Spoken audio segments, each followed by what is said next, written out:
دیکھا سکو میں چھوا سنوی کھچور ایسے نظر آتے بہت سارے نوجوان. میں مذاق نہیں کر رہا, میں ریئلٹی بتا رہا ہوں. تم نوجوان ہو, تمہارے چہروں سے جوانی کی چمک نکلنی چاہیے, تمہاری صحت ایسی ہونی چاہیے کہ کوئی تمہیں دیکھے تو دور سے ڈر جائے کہ یہ مسلمان ہے.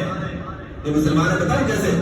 آپ کو واقعہ بتاتا ہوں کہ جو حرم کا طواف ہوتا ہے, حرم کا طواف, اس کی ایک وجہ بتاتا ہوں کیوں ہوتا ہے. شاید میں نے ایک مرتبہ بتایا بھی تھا, ابھی ذہن میں آ گئی یہ بات, کہ جب اللہ کے رسول صلی اللہ علیہ وسلم نے حج کرنے کا ارادہ فرمایا تو جو مکے کے اندر مشرکین تھے وہاں آ کر کے ایک یہودی نے یہ خبر پہنچائی کہ مسلمان تو بیمار ہیں.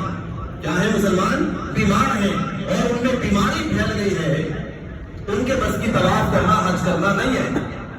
یہ خبر کسی طرح اللہ کے رسول صلی اللہ علیہ وسلم کے پاس پہنچ گئی کہ کسی یہودی نے مکے میں جا کر کے یہ خبر پہنچائی ہے کہ میرے صحابہ بیمار ہو گئے, میرے صحابہ کی حیض خراب ہو گئی, میرے صحابہ طواف نہیں کر سکتے, میرے صحابہ حج کے ارکان ادا نہیں کر سکتے. تو اللہ کے رسول صلی اللہ علیہ وسلم نے صحابہ اکرام کو جمع فرمایا اور کہا کہ دیکھو, پہلے تو جیسا طواف ہوتا تھا ویسے ہوتا تھا, اب طواف کا طریقہ بدل گیا. بولے یا رسول اللہ کیسے کرنا ہے؟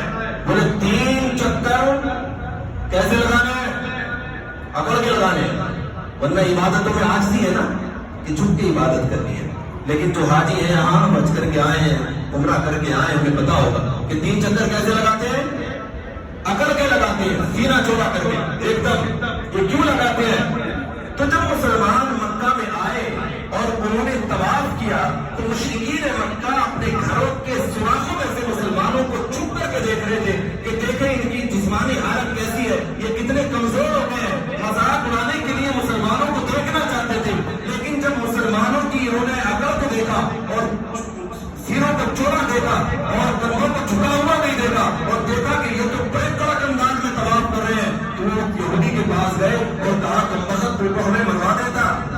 اگر ہم یہ سمجھ لیتے کہ یہ بیمار ہے اور ان سے جب پر اتر آتے تو ہم تو آج ہی مر جاتے. ان کے طواف کا طریقہ تو دیکھ کہ بولے کی جوابوں کی طرح طواف کر رہے ہیں. سمجھ رہے؟ تو یہ کیا ہے؟ ہیلتھ کا پوائنٹ ہے نہیں کہ ایسی ہیلتھ ہونی چاہیے.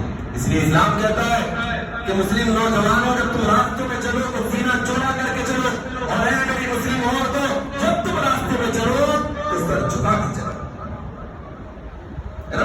مردوں کو سینہ چوڑا کر کے چلنے کا حکم ہے اور عورتوں کو عاجزی کے ساتھ چلنے کا حکم ہے.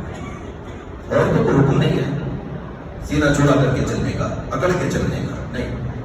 انہیں حکم ہے کہ ایسا کپڑا پہنو کہ تم اگر جوان بھی ہو تو بوڑھی نظر آؤ, تاکہ کسی پر تمہاری غلط نظر نہ پڑے.